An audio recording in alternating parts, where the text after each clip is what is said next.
je me pose la question du choix, de prendre une décision. Vous avez dit que le vent ne souffle pas, donc j'imagine qu'il n'y a pas non plus de choix à faire, de décision à prendre. Mais par contre, vous avez aussi parlé de je dois aimer la personne qui n'aime pas, respecter celle qui ne me respecte pas. Donc je me demande un peu comment ce choix d'aimer ou de ne pas aimer cette personne se prend. Et puis, parallèlement à ça, j'ai toujours cette interrogation. Je suis un peu empêtré dans une sorte des choses cool. Et en fait, finalement, quand je regarde vers mon passé, j'ai pas pris beaucoup de décisions dans ma vie, mais pourtant, je pourrais en prendre dans mon futur. Je pourrais choisir de changer de monde, je pourrais choisir d'aimer plus, je pourrais choisir de venir ou de ne pas venir ici, etc. Je suis un peu empêtré dans cette question, de savoir s'il y a quelqu'un qui prend des décisions ou pas. Quand on dit d'aimer celui qui vous aime pas, c'est pas une action qu'on suggère. Quelqu'un dit il y a un problème, voilà, j'aime pas ceci. On vous dit la seule manière qu'il n'y ait plus de problème, c'est d'aimer cette chose-là. Mais on ne vous dit pas ni que vous pouvez le faire, ni de le faire. On vous dit constatez que tant que vous n'allez pas aimer celui qui ne vous aime pas, vous allez vivre l'absence d'amour. Tant que vous n'allez pas respecter celui qui ne vous respecte pas, vous allez vivre le manque de respect. C'est une constatation. Il y a des gens qui ne peuvent pas respecter ceux qui ne les respectent pas. Voilà. Il y a des gens qui ne peuvent pas aimer ceux qui ne les aiment pas. C'est respectable aussi.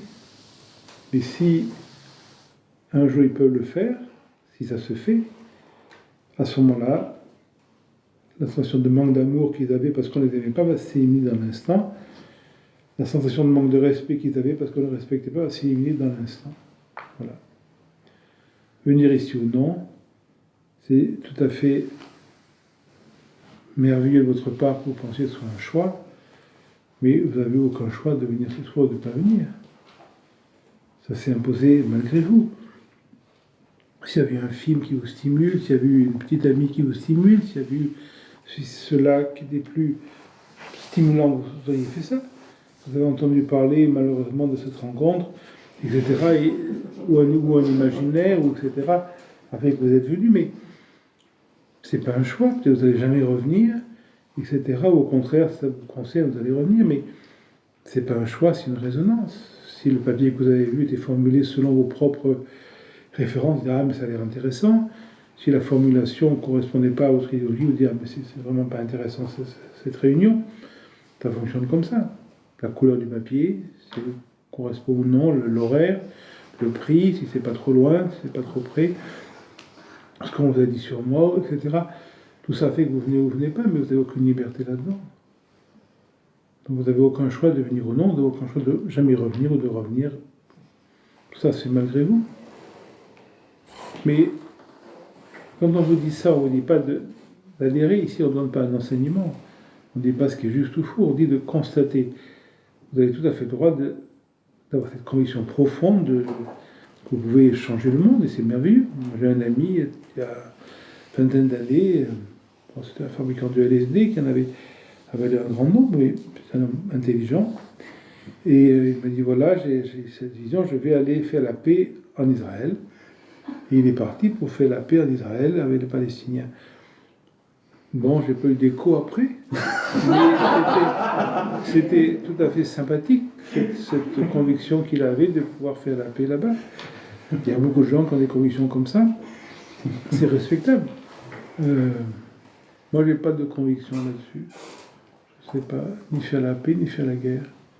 Mais, donc, il faut respecter ses convictions.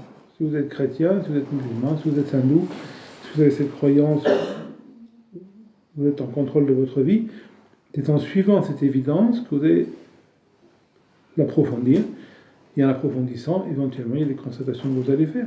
Mais ça s'arrête là. Vous pouvez décider aussi de ne pas avoir un cancer, vous pouvez décider aussi de ne pas vieillir, vous pouvez décider aussi de plein de choses, vous pouvez décider que votre femme ne va pas vous tromper, vous pouvez décider plein de choses. Et puis vous verrez comment la vie fonctionne. C'est Ce qui est important, c'est d'explorer finalement le fonctionnement. Dès que je sais quelque chose, je suis dans un trou.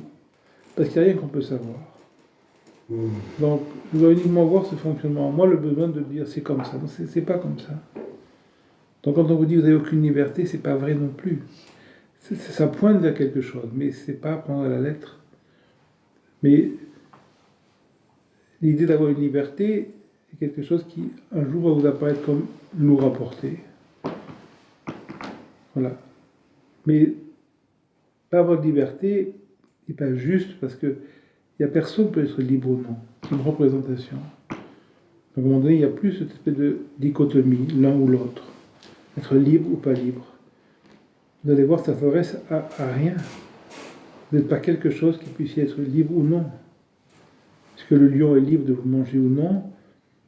Est-ce que le lion décide de vous manger ou non? À un moment donné, ça ne se présente pas. Le lion vous mange ou non. Et ce n'est pas une décision personnelle. C'est la vie qui s'incarne sous cette forme-là. Vous couchez avec la voisine ou non, vous pouvez penser que c'est une décision, mais c'est autant décider que le lion qui vous mange ou non. C'est l'ensemble de la vie qui fait que le lion est dans la situation de vous regarder et il ne vous mange pas, de vous regarder et il vous mange. Vous regardez la voisine, couchez avec, vous regardez la voisine, couchez pas avec. À un moment donné, il n'y a pas de... C'est pas la peine de s'imaginer que le lion décide de vous manger ou non. À un moment donné, vous imaginez plus coucher ou non avec la voisine. Ça se fait naturellement. Il n'y a rien à s'approprier la vie. Et la vie est plus facile.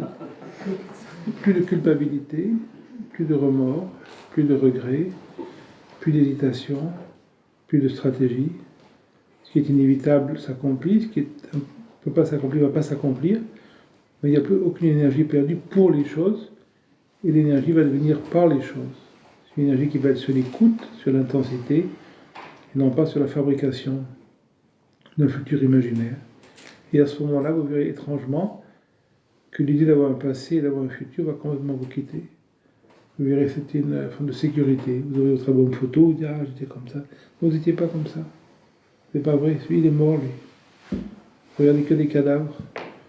Vous ne vous prenez plus pour un cadavre. Et quand vous vous rendez compte que vous n'avez pas de passé, le passé est mort, il n'y a pas de passé, il ne peut pas y avoir de futur non plus. Le futur, c'est une reformulation du passé. Il faut d'abord se rendre compte qu'on n'a pas de passé. Et là, le futur est impensable. Et le passé n'est jamais fréquenté, jamais pensé. Donc il y a d'autres espaces de vie qui se présentent. Et tout ça se fait ou non, naturellement.